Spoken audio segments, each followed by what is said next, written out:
tout le temps. Et peut-être à votre suite également, madame, parce que vous avez dit tout à l'heure qu'on devrait tâcher de rentrer dans l'histoire. C'est ça le problème fondamental aujourd'hui.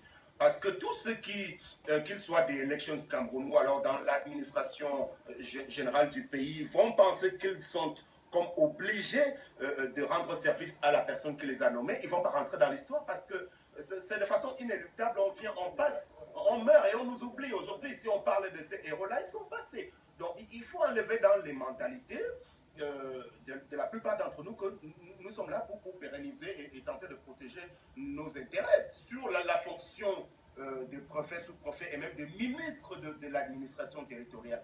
Il y a eu, on le verra tout à l'heure, des personnalités fortes qui ont régulièrement été portées à cette fonction-là depuis le temps de Victor Aïssi Vodo, passant par Jérôme Emilien Abondo, André Tsungi, et plus tard on a eu Congo Dima avant d'avoir l'ère de Marafa Amidou Yaya avec d'une main de fer. C'est des fortes têtes qui étaient là davantage pour perpétuer un système. Mais toutes ces personnalités, on n'en parle plus aujourd'hui.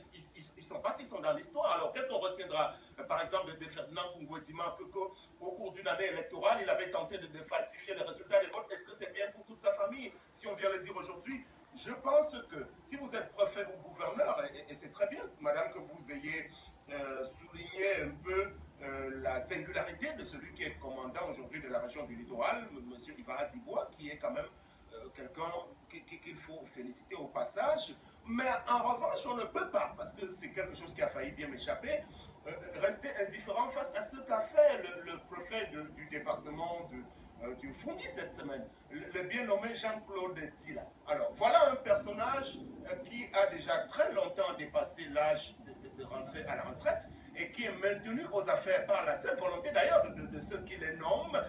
Monsieur Tila a bien manqué d'une occasion de cette terre. Je ne sais pas en quelle qualité il peut, après coup, hein, a posteriori, adresser une lettre aux dirigeants du SDF, parce qu'il était président de la sous-commission de défilé, qu'ont fait les militants du SDF ou du MRC qui pouvaient être assimilés à quelque chose de totalement anachronique. Au contraire, je crois que le chef de l'État lui-même leur avait adressé une lettre de félicitations.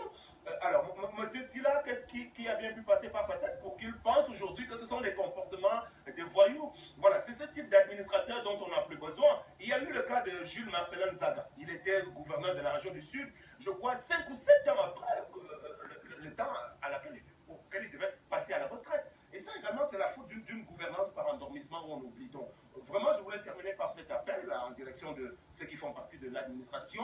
Il y a un préfet dont on nous a signalé que dans la région de l'Ouest, il bat campagne pour le parti au pouvoir. Je ne sais pas s'il veut rentrer dans l'histoire et rester comme quelqu'un dont on pourra se souvenir. Non, le Cameroun nous appartient. Nous, on lutte aujourd'hui, pas forcément pour nous. Nous qui avons, nous sommes autour de 40 ans aujourd'hui. On est une génération sacrifiée. Donc c'est pour nos enfants que nous sommes en train de batailler. Parce qu'il faut toujours penser à la postérité. Oui, je voulais dire que votre génération a un sacrifié. Non, pas du tout, moi. Non, depuis, non, la solution.